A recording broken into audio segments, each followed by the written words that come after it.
CBN, eleições 2014.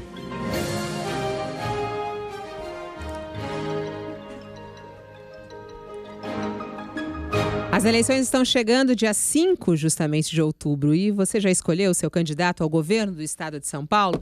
Bom, a CBN te ajuda nessa missão e conclui hoje a série de entrevistas com os concorrentes, justamente para você discutir projetos e saber um pouco mais sobre quem deseja governar o maior estado do país.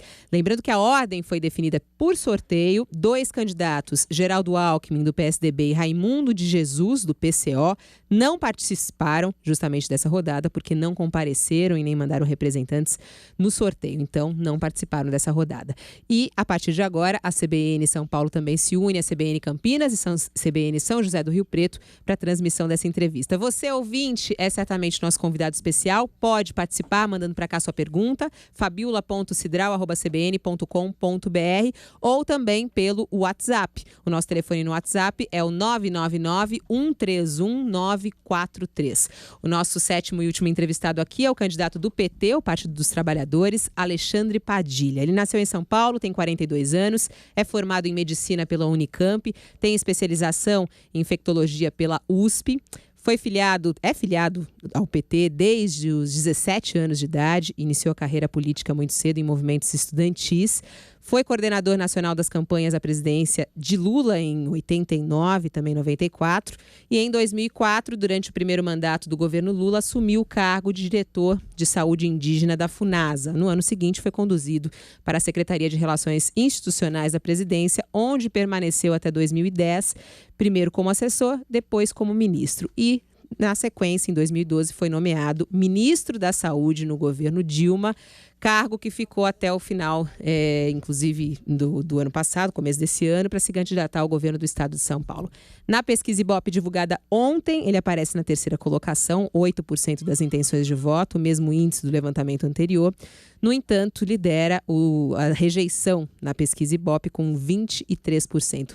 Alexandre Padilha já está aqui no estúdio da CBN ao meu lado. Bom dia, candidato. Bom dia, Fabiola. Bom dia a todos os nossos ouvintes, a quem nos acompanha pela rádio, pela internet, pelo Twitter. Um prazer poder estar aqui conversando sobre os problemas e as soluções para o nosso estado de São Paulo. Bom, segundo as pesquisas até aqui, até a pesquisa que foi divulgada ontem, esse é o pior desempenho do PT paulista desde a candidatura de José Genuíno em 2002, ou seja, 12 anos, né, que o PT... Segundo essas pesquisas, ele está abaixo do que era esperado. E apesar do seu discurso na propaganda eleitoral ter ficado um pouco mais duro nas últimas semanas, estar mais incisivo, o senhor não tem subido. O que está acontecendo? Qual é a avaliação dentro do partido? O que está dando errado? Não está dando muito certo. Nós estamos numa reta final da campanha e eu tenho certeza absoluta que nós vamos chegar no dia 5 de outubro. A população tem esses dias para decidir o seu voto, definir o seu voto. Chegaremos no patamar histórico do PT e estaremos prontos para estar no segundo turno.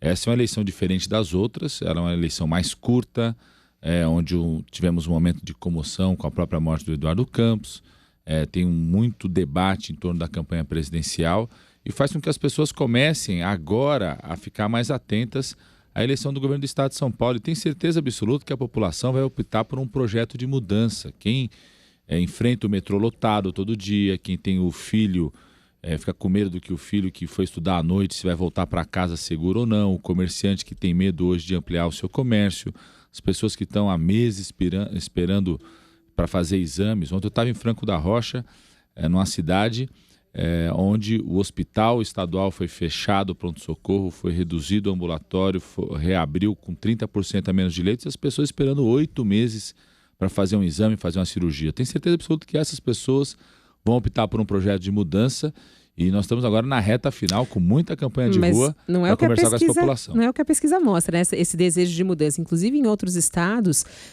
boa parte, mais de 2/3, é justamente pela manutenção dos atuais governadores, né? Ou quem já foi governador. Agora, o senhor fala, está dando certo. Está dando certo sem subir na pesquisa? Não, nós estamos subindo. É a única candidatura que sobe. Quem deve estar preocupado são os outros, tá certo? Que estacionaram. Agora, é lógico que o ritmo... O senhor estacionou nessa última. Não, o ritmo vai ficar mais intenso agora. O ritmo é intenso agora, né? E nós vamos chegar no dia 5 de outubro, que é a pesquisa que vale, que é a pesquisa que o povo vai lá e vota. com uma intensidade muito grande, porque a população vai decidir por um projeto de mudança. Eu estou falando de São Paulo, né? Não quero discutir dos outros estados. Aqui, São Paulo, o estado mais rico do país, que tem 1/3 da riqueza do país, está hoje sobre a situação de falta d'água. O atual governador não colocou as obras listadas há 10 anos atrás, não executou nenhuma das obras. A região metropolitana de Campinas reduziu empregos. Ontem à noite estava em Guarulhos. Desde fevereiro, Guarulhos recebe 400 litros por segundo a menos de água. Vários bairros da cidade de São Paulo. Ontem, quem nos ouve agora deve ter visto essa informação. A Sabesp, no seu relato, a promotoria admitiu que manda vento encanado, muda a pressão à noite de várias casas, ou seja, a população tem agora até o dia 5 de outubro esse momento para se dedicar à eleição para o governo do estado de São Paulo, e tenho certeza absoluta que nós vamos ocupar o espaço que o PT sempre ocupou e estaremos no segundo turno. E a população merece ter mais tempo, inclusive para discutir no segundo turno. Sabe por quê, Fabiola? Porque aí, no segundo turno, o atual governador, que tem fugido de todos os debates, inclusive aqui na entrevista da CBN, vocês mesmo falaram que não compareceu, não vai poder mais fugir. Então é importante para a população de São Paulo ter também o segundo turno, para poder se concentrar no debate dos temas do estado de São Paulo, para a gente decidir os próximos 4 anos do nosso futuro. Em relação a essa rejeição, de 23%, o senhor está em primeiro lugar na rejeição ao governo do estado de São Paulo. Apesar de não ser tão conhecido assim como o senhor sempre fala também. O que será que pesa nessa rejeição? O senhor acredita que casos recentes de corrupção envolvendo o Partido dos Trabalhadores, a questão do mensalão, a questão da Petrobras, podem contribuir para essa rejeição aqui no estado de São Paulo? Fabiola, inclusive eu quero falar isso muito para os nossos ouvintes. Primeiro, eu sou o primeiro a estar disposto a debater frente a frente com o atual governador sobre o tema de corrupção. Porque eu fiz parte, por mais de uma década, de um governo, atuei nas áreas mais complexas do governo federal, que era a coordenação de governo, todas as áreas de governo, depois nos últimos 3 anos no Ministério da Saúde, e a postura que eu sempre tive, que o governo também sempre teve, sempre foi de apurar. E não a postura do atual governo do estado de São Paulo, do PSDB aqui em São Paulo, que conviveu 15 anos com o escândalo do trem e do metrô e fez o absurdo de indicar um dos nominados nesse escândalo para ser membro do Tribunal de Contas do Estado, ou seja, cuidar do dinheiro do povo. Então, nós estamos prontos para debater corrupção. Quero que o governador venha debater. Mas o senhor não respondeu a minha questão. O senhor acha que esses casos de corrupção influenciam na sua taxa de rejeição? Isso pode ser um problema, de repente, justamente para o eleitor paulista votar no PT? Fabiola, você falou que eu tenho 23% de rejeição, o outro tem 17%, o outro tem 19%, tá certo? Ninguém é unanimidade, tá certo? A rejeição tem uma parte, porque as pessoas ainda não me conhecem, como podem conhecer a minha história, conhecer o que eu fiz no Ministério da Coordenação de Governo do presidente Lula, que todas as obras do Minha Casa Minha Vida que acontecem em São Paulo passavam pelo nosso ministério. Nos últimos 3 anos no Ministério da Saúde, que implantei a vacina do HPV, que implantei o programa Mais Médicos, que criei o remédio de graça na farmácia popular. As pessoas hoje vão na farmácia popular, pegam o remédio de graça para hipertensão, para diabetes e para asma, e por vários motivos não são devidamente informadas de que fui eu que criei esse programa. Então, à medida que as pessoas podem ter a oportunidade de nos conhecer melhor, e agora as pessoas estão mais atentas nessa reta final ao horário eleitoral, às sabatinas, debates como esses, que são muito importantes que a CBN está realizando, as pessoas começam a discutir mais a política, porque começam a se dar conta que vai ter que votar para presidente, para senador, para deputado federal, para deputado estadual, para governador. Então agora está o momento de decisão. E eu falo isso porque eu tenho feito muita campanha na rua. Eu sou um candidato que estou o tempo todo na rua, sem segurança, sem polícia, converso direto com as pessoas, e a gente percebe o quanto que essa eleição, por vários motivos, o processo de decisão está nessa reta final. Por isso que a própria campanha presidencial tem oscilações, e tenho certeza absoluta que a campanha para governador terá grande mudança agora nessa reta final. Eu ainda continuo só com uma questão em relação à corrupção, porque é um assunto que chega muito aqui pelos nossos ouvintes. Um dos portais por casos de corrupção, muitos cientistas políticos falam sobre isso, é justamente esses gastos milionários das campanhas eleitorais. Segundo as previsões dos gastos da sua campanha, o senhor pretende gastar 92 milhões de reais. Isso foram as primeiras informações que foram divulgadas. Analisando, inclusive, os dados oficiais já divulgados, o senhor já gastou 35 milhões de reais, arrecadou apenas 4 milhões de reais. Tem um rombo aí na sua campanha de 31 milhões de reais. Inclusive, hoje os jornais estão trazendo as informações que o ex-presidente Lula também foi chamado para prestar esclarecimentos também lá à Polícia Federal. E entre os casos também estão lá investigações de pagamentos de dívidas de campanha eleitoral. E aí eu pergunto, por que uma campanha tão cara, se o senhor acha que esse é um problema também, e como é que vai pagar essa conta, essa dívida de 31 milhões de reais? Fabiola, primeiro que essa informação não está correta. Nós não gastamos 35 milhões. Essa informação...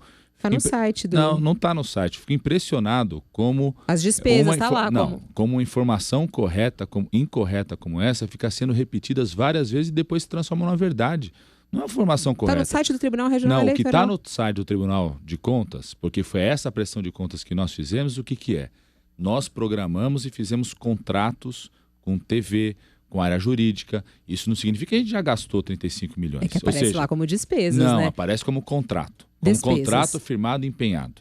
Ou seja, em despesas aparece como empenhado e contrato firmado. Depois você põe o pagamento... Tem dois itens lá, receitas e despesas. Se a gente clica em receitas, está lá que o senhor já teve de receitas 4 milhões. Em despesas está lá que o senhor teve 35 milhões. Que está empenhado um contrato desse valor. Claro, não, mas lógico que fica claro. O que não fica claro é o que muita gente sai repetindo. Às vezes chegou essa informação para você e para outros jornalistas de forma completamente trocada. Ou seja, o que acontece? A minha campanha foi a única que teve a transparência de colocar desde o começo qual que seria o valor do contrato com TV, com jurídico, com a parte de imprensa, que as outras campanhas não fizeram. Vai ver se as outras campanhas mostraram qual que vai ser o valor total. Porque eu faço questão de ser transparente em tudo. O que vai ser a programação de despesas, em quem eu voto para presidenta. Eu falo claramente que voto na presidenta Dilma. Mas por que tão cara uma campanha, candidato? E o senhor acha que esse também é um problema? O senhor concorda com esses cientistas políticos que falam que esse Fabiola, eu tenho certeza absoluta que essa é a raiz de uma parte importante da corrupção, a forma como são financiadas as campanhas políticas. Por isso que eu, desde o começo, fui um profundo defensor de uma ampla reforma política no país. E essa é uma questão fundamental, que a gente faça uma ampla reforma política no país. Tem que acabar com essa forma de financiamento privado das campanhas. Inclusive, o que mais sai de matéria é que a minha campanha é uma campanha que não arrecada muito. Por quê? Porque eu só vou arrecadar aquilo que a lei permite arrecadar. Eu não vou fazer qualquer tipo de prática que seja fora da lei de arrecadação. As campanhas estão cada vez mais caras porque, infelizmente, não se faz uma profunda reforma política nesse país. E hoje nós temos que lutar muito para isso. E aí, por que não faz uma coisa mais econômica, por exemplo, na campanha de rádio e TV? O contrato lá é de 25 milhões, né, de propaganda de rádio e TV. A gente vê grandes propagandas e aquela coisa toda bem bonitona na TV. Por que não economiza já aí? Por que faz uma campanha tão cara, já que o senhor acredita que esse é o grande problema, como o senhor falou, raiz de um grande problema no nosso país? Por que já o senhor não tomou essa atitude quando resolveu... Você vai poder comparar, Fabiola, quando acabar essa eleição no final do segundo turno, porque eu vou para o segundo turno, você vai poder comparar o que foi gasto pela minha campanha e dos meus adversários. Você vai poder comparar isso. Você pode já até comparar. Inclusive, o que mais sai de matéria, né, é que a minha campanha é a que arrecadou menos, como se eu tivesse preocupado com isso. Pelo contrário, né, eu estou muito tranquilo porque se pode faltar recurso, porque eu só vou arrecadar de acordo com a lei, sendo transparente com a população e não vou fazer compromissos que outros candidatos fazem, porque tem o atual governador que conviveu com o escândalo de corrupção no metrô, recebeu recurso das empresas que fizeram parte do escândalo de corrupção, né, do que foram denunciadas em relação a isso. Eu não vou ter qualquer tipo de relação com esse perfil, né? Você vai poder comparar os resultados de arrecadação e o que eu mais fico feliz é que no caso da minha campanha sobra a campanha, ou seja, a minha é a única que faz campanha de rua. Ontem nós juntamos mais de 15 mil pessoas em Guarulhos, né? Hoje nós vamos estar em Santo André, em Mauá, em outro comício, atividade de rua, e é assim que nós vamos fazer a campanha, velha forma que o PT faz. Eu entrei para o PT, você estava comentando, eu me filiei com o PT, não tinha nem 18 anos de idade. Eu entrei no PT por conta da campanha de 85, do então candidato a prefeito, hoje senador Suplicy, que falava o seguinte: experimente Suplicy, é diferente de tudo que está aí. Eu carrego do começo ao fim, tenho 43 anos ainda, vou fazer política a minha vida inteira e sempre vou carregar essa forma, esse espírito de que a gente possa fazer política, né, sem se comprometer com aquilo que não seja legal, né, sem se comprometer com aquilo que não seja para o bem público. E foi isso que me permitiu eu ter uma vida íntegra esse tempo todo mesmo, sendo ministro de áreas muito complexas no governo federal. E é essa a forma que nós vamos fazer a campanha e é dessa forma que nós vamos para o segundo turno e enfrentar o governador no segundo turno cara a cara. Vamos abrir para mais perguntas. Candidato, 10 horas e 46 minutos. Discuta São Paulo. Oferecimento Grupo Tejofran, soluções inteligentes em serviços especializados. Temos a participação do cientista político, professor da Fundação Getúlio Vargas, nosso colunista aqui, Fernando Abrúcio. Olá, professor, bom dia. Qual é a sua pergunta para Alexandre Padilha? Bom dia, Fabíola. Bom dia, Padilha. Candidato, eu queria saber, o senhor tem feito muitas críticas à política de segurança do governador Alckmin, e a política vinculada a recursos hídricos, todo o problema aí da seca e da falta d'água que nós estamos passando. Eu queria saber, candidato, quais seriam as soluções para reduzir a violência e para resolver esse problema hídrico que é muito complicado, muito complexo e que talvez faça que no ano que vem a gente não tenha água a partir de março. Bom dia, professor Fernando Abrúcio, quem eu conheci como um grande estudioso da Federação Brasileira e que durante período que fui do Ministério da Coordenação do governo do presidente Lula, era responsável exatamente por acompanhar todos os governos estaduais, governos municipais. Então, parabéns muito pela sua produção acadêmica também, professor Fernando Abrúcio. O senhor tocou sobre dois problemas que são problemas do dia a dia da nossa população. Um, o tema da violência e da segurança. Eu tenho certeza absoluta que os comerciantes que estão nos ouvindo hoje não sabem, às vezes, como é que vão terminar o dia na sua atividade comercial. Os pais e as mães que têm seus filhos estudando à noite não sabem como seus filhos vão voltar para casa à noite depois de quem fez ensino noturno. As mulheres hoje cada vez mais preocupadas de ser vítimas de qualquer tipo de violência, qualquer tipo de abuso no nosso estado de São Paulo. Isso que era uma realidade das grandes cidades da região metropolitana, hoje é um sentimento em todo o estado de São Paulo. Nós temos que enfrentar fortemente o tema da impunidade no nosso estado de São Paulo. A impunidade começa porque apenas 5% dos crimes são esclarecidos até o final. Por isso que eu defendo um salto de qualidade de integração nas polícias, a chamada Força Paulista de Segurança. Por quê? Porque hoje, cada polícia que atua no estado de São Paulo atira para um lado diferente. A polícia militar, a polícia civil, as guardas civis dos municípios. Você tem mais de quase 100 mil policiais militares, mais de 20 mil policiais civis no estado de São Paulo, mais de 30 mil guardas civis dos municípios que ficam de responsabilidade de cada município. Você tem agentes da Polícia Federal, da Polícia Rodoviária Federal e não tem uma integração na atuação dessas polícias. Isso faz com que a presença da polícia, que poderia ser maior, mais presente na comunidade, na proteção ao comerciante, na proteção das escolas, não aconteça porque não tem forma integração, descoordenada. Então eu proponho a Força Paulista de Segurança, aquilo que funcionou na Copa do Mundo, que garantiu uma proteção na segurança pública, que é ter centros de comando integrados. Que a gente tenha centros de comando integrados em todo o estado de São Paulo. Hoje as prefeituras, inclusive, fizeram estruturas de centro de comando integrado que, infelizmente, a Polícia Militar, a Polícia Civil não opera conjuntamente. Nós temos isso em São Bernardo, nós temos isso em Osasco, nós temos em Campinas, São José dos Campos tem um centro de comando e controle integrado. Então eu quero instalar esses centros em todo o estado de São Paulo, são mais de 16 regiões administrativas, para que a operação seja conjunta. Os bancos de dados também têm que ser integrados. Ele está perguntando sobre a questão da água. E o problema da Sabesp, como é que o senhor vai resolver? Então, só falar desse tema da violência, que é um tema que preocupa muito as pessoas, nós precisamos integrar a atuação das polícias, como eu disse aqui, aquilo que funcionou bem na Copa. Em relação ao tema da água, há 10 anos foram destacadas as ações necessárias para que a gente reduzisse a dependência que a capital tem em relação ao sistema Cantareira. Há 10 anos as obras, todas elas foram listadas.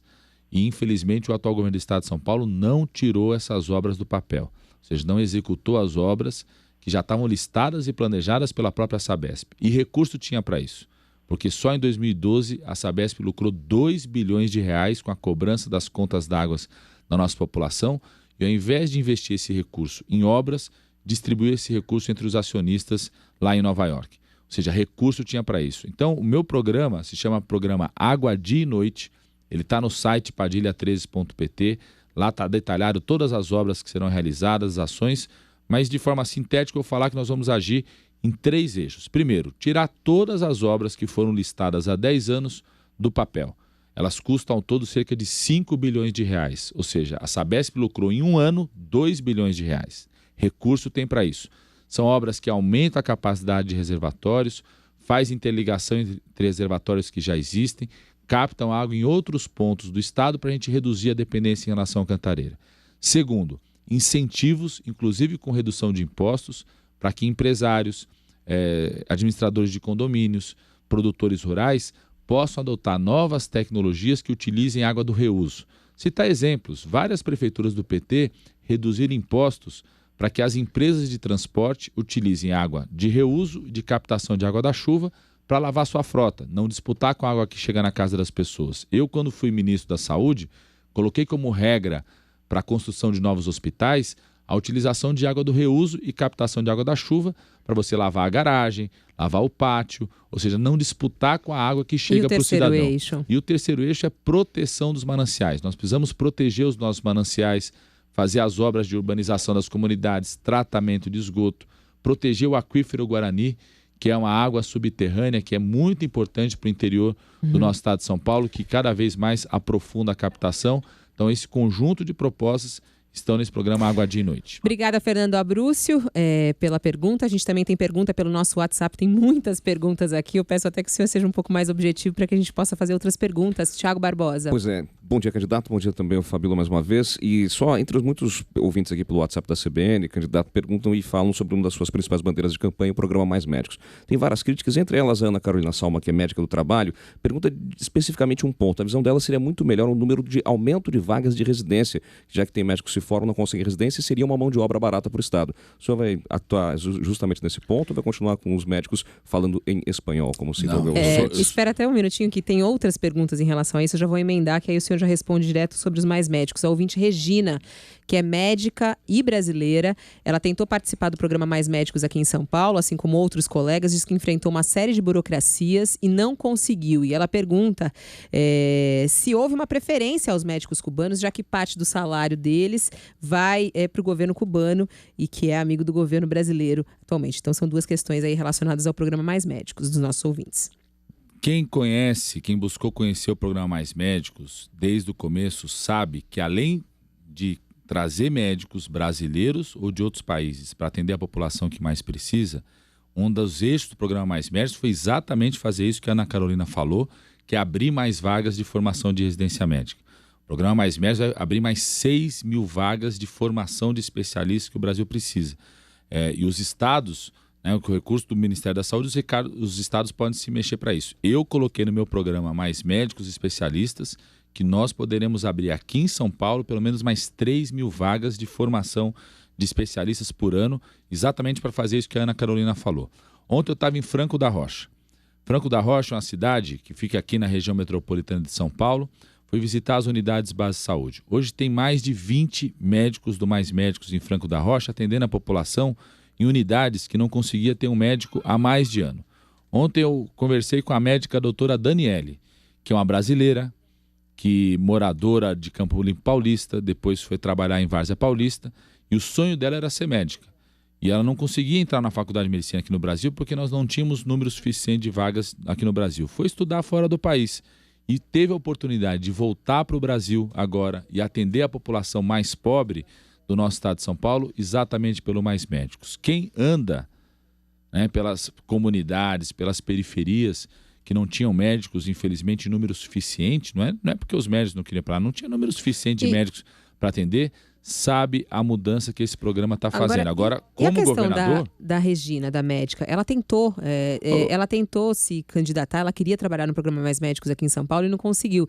Falou que foi super difícil. E outros amigos brasileiros também tiveram dificuldades. O que ficou claro, teve preferência? Fabio, lógico que não, gente. Foi aberto. Isso aí ficou explícito durante o lançamento do programa Mais Médicos. Mais de alguns meses foi aberto primeiro para médicos brasileiros. Sucessivas vezes foi aberto para médicos brasileiros, tanto que vários quiseram, participam, estão participando, estão atuando no Mais Médicos ou no Provab. Existiu sim, vamos se lembrar, vocês podem recuperar inclusive as matérias da época. Existiu sim uma operação de boicote de um grupo isolado de médicos que não informava o CRM de forma correta. Vocês vão se lembrar, tinha gente que botava 0000, a própria Polícia Federal foi apurar sobre isso. Teve até movimento no Facebook, botaram no Facebook, vamos boicotar as inscrições, né? Então, é um programa que está aberto a todos, certamente vai continuar o programa e a Regina está absolutamente convidada a participar. O Ministério da Saúde vai abrir nova seleção. Esse programa vai ser como? Mais Médicos Paulistas? Qual vai ser o salário do médico? Como é que isso vai funcionar? Não, esse é um programa chamado Mais Médicos Especialistas, que é o meu programa, porque nós conseguimos enfrentar um primeiro passo, que era garantir médicos na atenção básica de saúde. Como citei o exemplo ontem de Franco da Rocha. Não tem também Mais Médicos Paulistas? Não. O atual governador, depois, para tentar copiar o meu programa, disse que lançou um Mais Médicos, só que até hoje ninguém sabe que médico que foi. O meu não. Mais de 2.000 médicos estão atuando em São Paulo e ontem Franco da Rocha é um bom exemplo disso. Não tinha médico no posto de saúde, passou a ter com Mais Médicos. Pessoas que não tinham atendimento passaram a ter. Só que o governo do estado de São Paulo fechou o ambulatório, fechou o pronto-socorro e fechou a maternidade em Franco da Rocha, que é do governo do estado de São Paulo. Então, eu faço Mais Médicos, ele fez o Menos Médicos. Fechou essas unidades. Hoje, a demanda em Franco da Rocha qual que é? É exatamente a marcação de consulta com os especialistas, que é um problema em todo o estado de São Paulo. Então, eu quero ser governador para dar esse segundo passo, que é criar aqui em São Paulo Mais Médicos Especialistas. E aí só médicos de São Paulo vão participar? Não, do Brasil inteiro, mas são três eixos esse Mais Médicos Especialistas. Primeiro, você tem várias clínicas privadas com cardiologistas, ortopedistas, cirurgiões, pediatras, espalhados no estado de São Paulo. São Paulo tem mais de 110 mil médicos que se dedicam hoje a salvar a vida das pessoas. Então, assim como eu criei o remédio de graça na farmácia popular, que eu vi as farmácias privadas espalhadas por aí, eu fiz parceria direta com essas farmácias para a pessoa poder entrar hoje na farmácia privada e pegar de graça convênio, né? Remédio para hipertensão e diabetes. O prefeito Haddad sugeriu isso, inclusive, mas até agora não saiu do papel. Por isso que ele precisa de um governador como eu para ajudá-lo, né? Porque isso aí precisa do Estado. Esse atendimento de especialidade precisa do Estado para ajudar. Então, um eixo é esse. E qual vai ser o repasse clínica privada?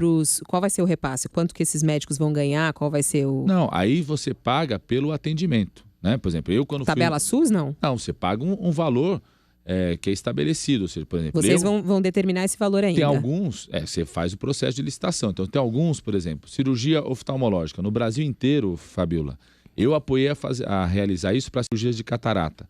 No cirurgia de catarata, se consegue contratar, porque se contrata um volume grande de atendimentos, num valor que é um valor bastante similar, num valor bastante tranquilo para o que o SUS possa financiar. Nós vamos fazer isso para cardiologistas, para ortopedistas, para cirurgiões vasculares. Então, esse é um eixo, como eu fiz com a farmácia popular. O outro eixo qual que é? Você precisa valorizar o médico que já atende na rede pública hoje, e ele tem uma carreira apropriada. Então, fazer isso. E o terceiro é abrir aqui em São Paulo 3.000 vagas para formar mais especialistas para a rede pública. Candidato, para a gente até resolver aqui outras questões que são muito perguntadas pelos nossos ouvintes, proponho aqui um jogo rápido. O senhor fala se é a favor ou contra, por favor, sim ou não, e a favor ou contra. Uso de bala de borracha em manifestação. Qualquer abuso sobre jornalistas... Sim ou não, por favor. Eu sou contra. Eu acho que essa é uma medida... Inspeção veicular em todo o estado de São Paulo. Inspeção veicular em todo o estado de São Paulo, sim ou não? Não é uma realidade para todo o estado, mas é uma realidade importante para alguns municípios da região metropolitana. Eu sou favorável à proposta que o Fernando Haddad faz em alguns municípios da região metropolitana. Derrubaria o Minhocão, transformaria em parque ou deixaria como está? Isso é uma decisão do prefeito. Mas qual é a sua opinião? O senhor mora no centro. Qual é a sua opinião? Isso é uma decisão do prefeito. Eu vou ser governador. Eu, como morador do centro, defendo que você discuta fortemente com a sociedade, porque o Minhocão é muito importante hoje, né? Plano de metas para a polícia, a favor ou contra? Sou a favor para a polícia e para o governador. Decretaria racionamento de água agora? Um plano de metas. Fala sim ou não só, candidato. Decretaria racionamento de água? Agora? Quem tem que responder isso é o governador, que raciona água em Campinas e Guarulhos. Se o senhor fosse justamente o governador. Se eu fosse governador agora, todas as obras que há 10 anos deveriam ter sido feitas já teriam sido realizadas. O senhor é a favor das organizações sociais na saúde? Manteria, sim ou não? Sou a favor com controle pelo Estado. Redução da maioridade penal, sim ou não? Já disse, sou contra mudar a Constituição. Justamente a legalização do aborto, a favor ou contra? Sou a favor da lei atual, que se mantém a lei atual. Vagão para mulheres no trem e metrô? As mulheres são maioria no metrô, elas não merecem só um vagão, elas têm que ser protegidas em todos os vagões do metrô, com policiamento e acompanhamento. Contra, então. E ouvidoria. Plano de denúncia. metas para o governador, a favor ou contra? Sou totalmente a favor, e quem deve ser contra é o Alckmin, porque ele não cumpre nenhuma das metas que ele prometeu há 4 anos atrás. Qual é a sua qualidade e qual é o seu defeito? Acho que a maior qualidade que eu tenho é se dedicar a cuidar das pessoas. O maior defeito é que eu trabalho demais, sou workaholic. Isso coloca, às vezes, de lado um pouco a vida pessoal. Agradeço aqui a sua participação ao vivo na CBN. Um bom dia ao senhor. Muito bom dia, muito obrigado aí pelas perguntas e por essa oportunidade. E assim a gente encerra o nosso giro de entrevistas aqui com os candidatos ao governo do estado de São Paulo. Hoje recebemos Alexandre Padilha. Vamos ao Repórter CBN, voltamos em instantes com outras notícias. CBN, eleições 2014.